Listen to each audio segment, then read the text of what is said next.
Happy Independence Day to all of you who are planning for your financial independence, to those who have recently declared your independence, and those like me who may have found independence foisted upon you by circumstances.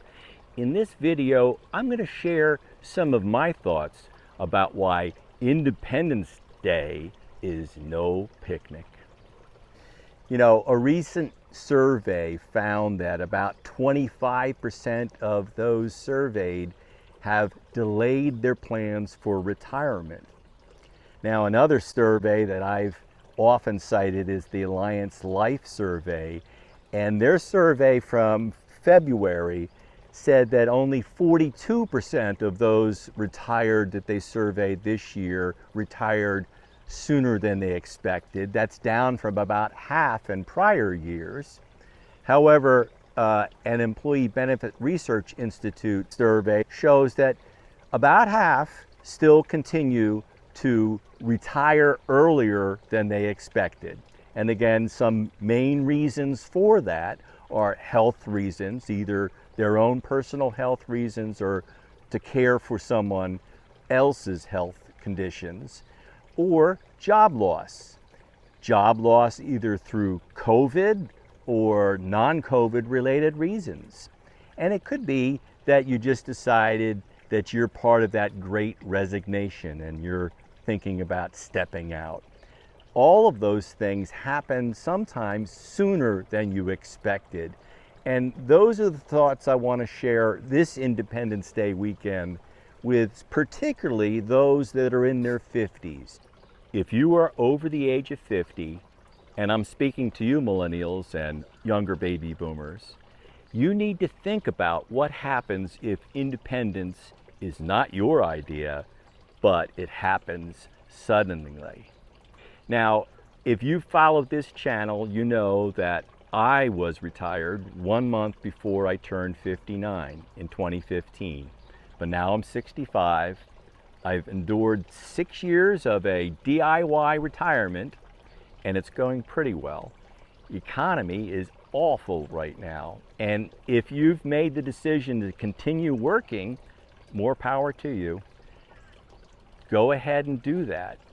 But in the back of your plan, you need to think about what happens if you are suddenly retired and you didn't plan it, either through illness or through job loss.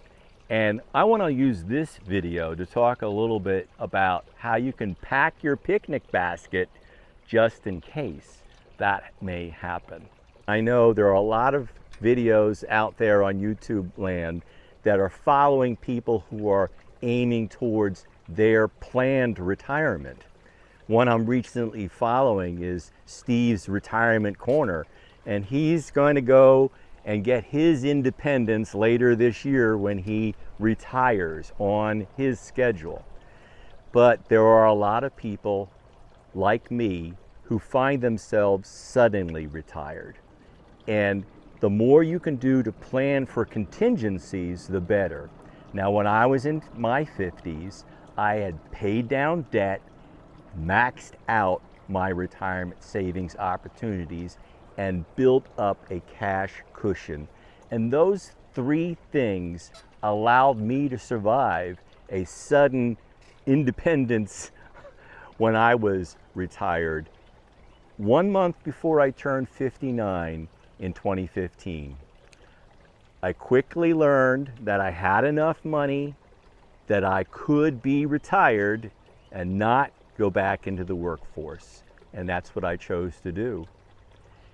It probably was a decision I was forced to do because, let's face it, there is ageism. As you get up in your career and in your 50s, you need to start planning for a job loss that may come unexpectedly. Just make sure that you're maxing out your retirement savings opportunities in your 50s. Now, I did so by paying down debt, including the mortgage on our house, so that I could use that cash flow to put into savings. And that freed up enough cash flow that I could max out saving opportunities in my last 2 jobs. And the first thing you should be doing is making sure that you're maxing out retirement savings by contributing your catch-up contributions.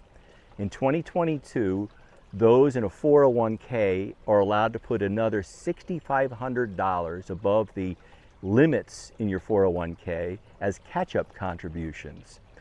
If you have an IRA, those over 50 are allowed to contribute an extra $1,000 to your IRA.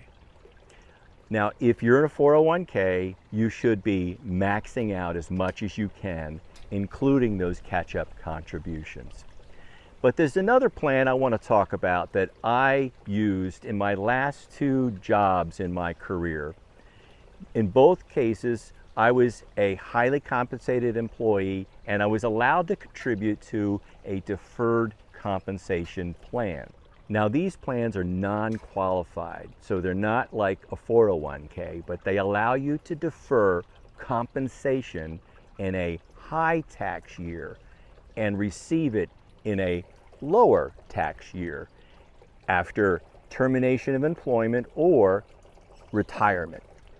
And depending upon the plan's terms, you can set that up to defer 1 to 5 years. And it's invested in a plan, but it's not qualified.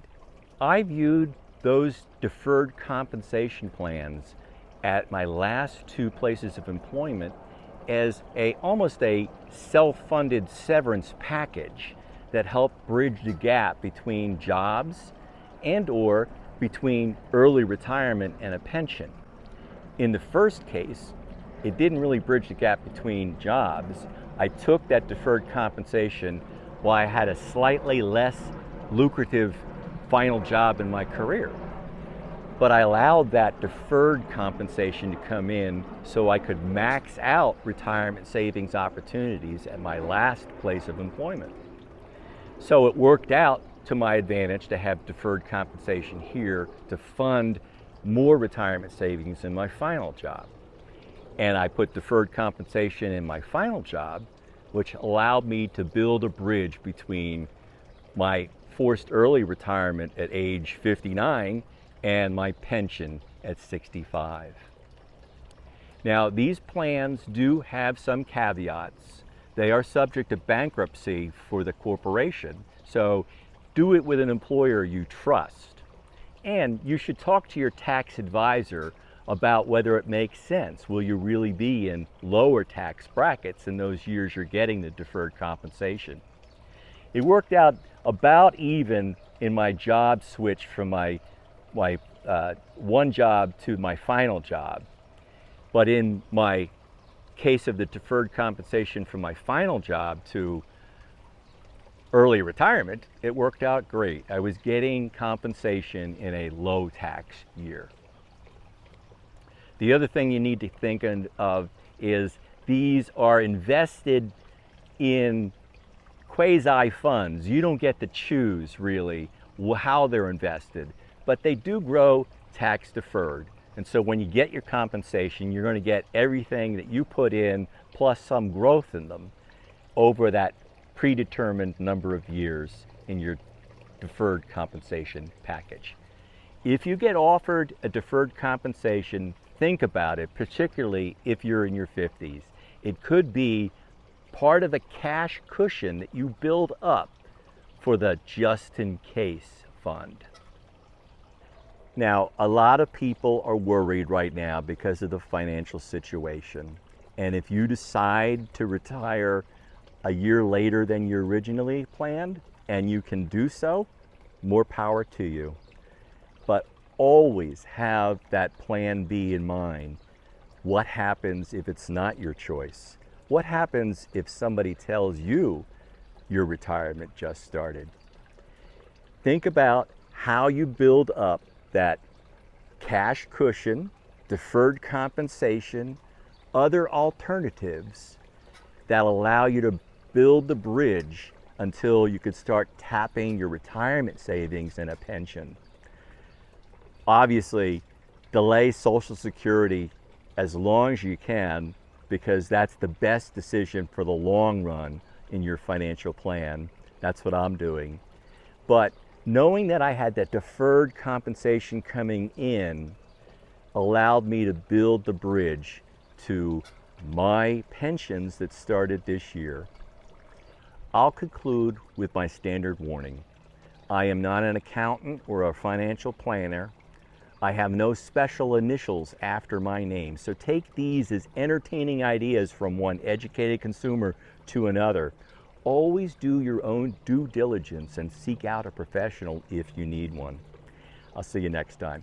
Happy 4th.